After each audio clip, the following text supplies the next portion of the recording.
Hello everyone.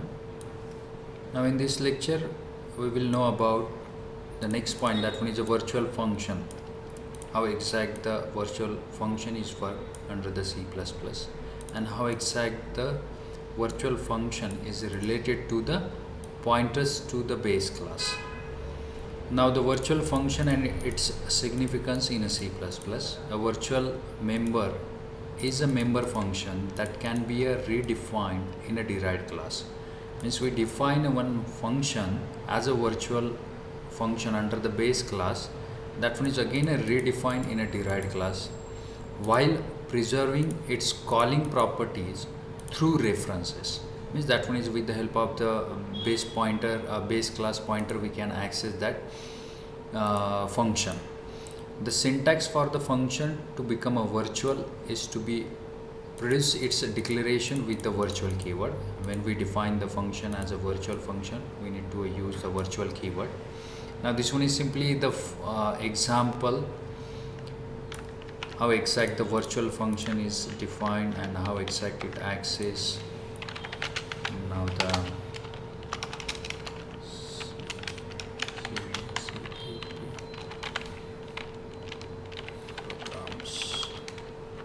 now when we run the code, it will g++ 1.cpp -course 1. Now we will go with the code. That one is the output is 20, 10 and 0. Then how exact the output is comes. Now this one is simply the class as a polygon. It contains protected data members. That one is a width and height.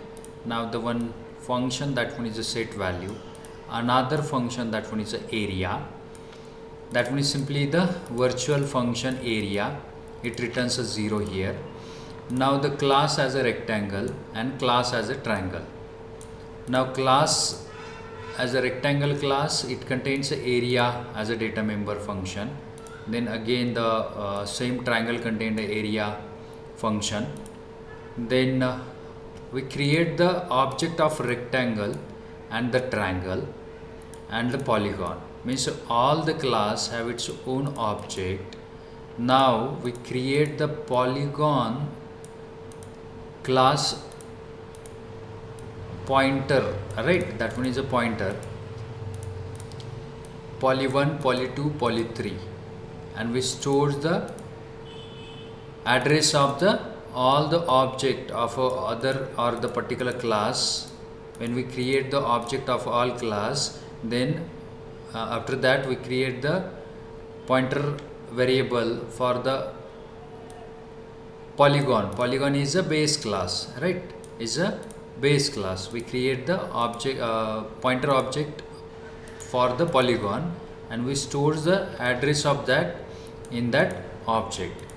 Now when we access the set value is a function which one is under the base class, and that one is inherited with the help of a rectangle and triangle, because of polygon is the base class for the rectangle and triangle. Now when we access the polygon 1 with the set value, that one is 4 to 5, whatever the value for the particular this pointer object, that one is 4 5, for this that is 4 5, for this that is 4 5, but we store the address of the class object in the particular pointer object, right? That is the pointer object of the polygon. Now when we access the area, that one is p poly1 and we access the area, that one is it's access the poly1 which one is contained the rectangular address of rect, that is the object of rectangular. When we access the particular member function using the pointer object which one is stores the particular class object, it accesses the member function under that class. That is simply the concept. If we run this, that one is poly1 is calculate means gives the area. That one is rectangular class is contains a formula. That one is width into height. That one is 4 into 5. It prints a 20, right? Then poly2 area contains a triangle. It contains a triangle. When we print the call the set values, it passes the 4 and 5. This poly1 is related to the rectangle class. Now that one is an object, which one is sets a value related to the rectangular with a rect object. We store the rect object in the base pointer. That one is a base class pointer, that is p poly1. And when we access the p poly1 as a set as a p poly1 area, it automatically calls the area of the rectangular class, right? That one is simply the concept when we store this address in a base class pointer. That one is, it prints the area, that is 25 into 4 20. Then when p poly2 area, p poly2 contains the address of object of triangle class. That's why it's called the triangle function, area function. And the formula for that is width is 4, height is 5, 20 divided by 2, it prints a 10. And when we access poly3 area contains a address of poly class, poly object. That one is a object of poly class, and that's why it calls the area definition of base class area, which one is only a return as 0. That's why it prints a 0 here. If we remove this, or it may be when we call this function, just to change with a rect object, and we call the area rect object. If we call the area function with a rect object, that is a rectangular object, definitely it calls this definition, and it prints a same output because of, or it may be a 2020 10 0. It gives a 2020 10 0 because of the particular rectangular area function called 2 times. It's a 2020.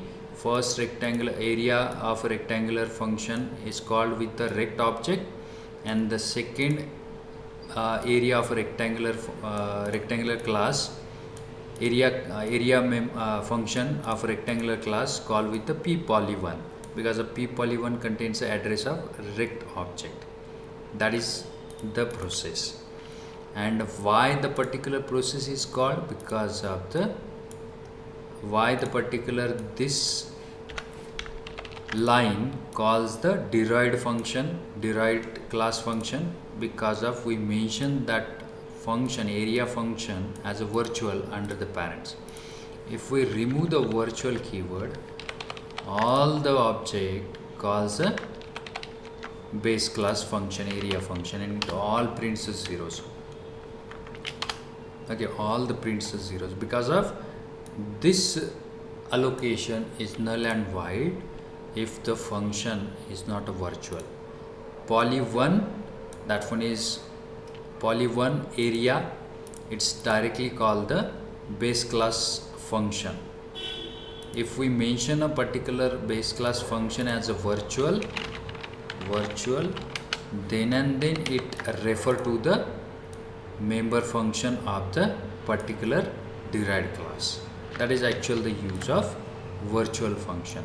And when we mention any function as a virtual function, and we call it with the reference or the pointer, then it's a run it at the run time, not a compile time. That is the basic difference of a virtual function in a normal function and virtual function. In this example, all three classes, poly, rectangle and triangle, have the same member, width, height function as a set value and area. The member function area has been declared as a virtual in the base class because it is later redefined in each of the derived class. That one is defines under the base class and then redefine under the derived class again. Like if we go with the definition here, here is also the definition of area, and here is also contained the definition of area of the derived class derived class also. Now when we non-virtual member function can also redefine in a derived class, but non-virtual member function of a derived class cannot access through the reference of the base class. Virtual function here, non-virtual member can also be redefined in a derived class, but non-virtual member of derived class cannot access through the reference of a base class.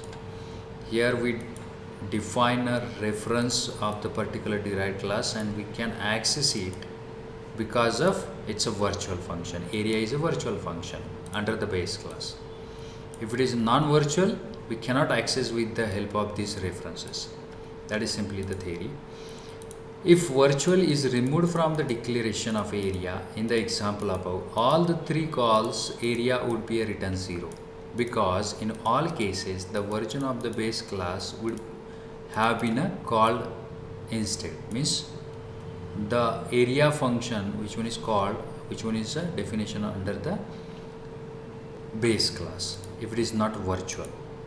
Essentially, the virtual keyword does it to allow a member of derived class with the same name as one in which the base class to be appropriately called from a pointer, and more precisely when the type of pointer is a pointer to the base class. We define a pointer, that one is a base class pointer, and which one is, if the function is a virtual, then that pointer, with the help of that pointer we can access the derived class function as an object of the derived class.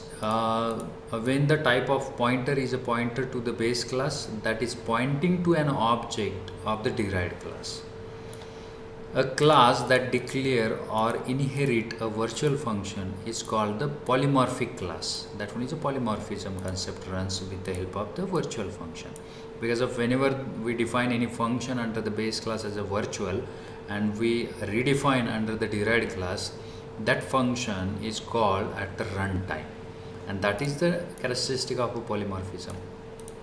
Note that the depict virtuality of one of its member, polygon, was a regular class of which even an object was initiated or instantiated with a poly, which with its own definition of a member area that always returns 0. If we remove the virtual function, then it individually called the member function definition of the base class. That is simply the virtual keyword use. As a conclusion, when we define any function as a virtual function under the base class, and then we create the object of a base class, and we passes the address of the derived object, address of the derived class object, then it calls a particular function of a derived class with the help of the base class pointer, and that one is only happened because of the virtual keyword. And when we call it with the reference with the pointer of a base class, it executes at a runtime, not a compile time, and that is, it calls a runtime, and that's why it's called as a polymorphism. Okay, that is simply the concept, runtime polymorphism. It's a polymorphism but at the runtime. What is a polymorphism? It's a same function name area, that is a polymorphism example, right? One name, multiple behavior is a polymorphism definition. And runtime polymorphism, when we define any member function as a virtual, it run at the runtime. That's why it's mentioned as a runtime polymorphism with the help of pointer to the base class, and that one is only execute with the pointer to the base class. That's why under the syllabus it's showing as first concept as a pointer to a base class, because of pointer to the base class. With the help of this we can execute the function at the runtime with the virtual keyword. It's a significant that one is simply the use of virtual function and all that. That is simply the explanation about the virtual function. Thank you.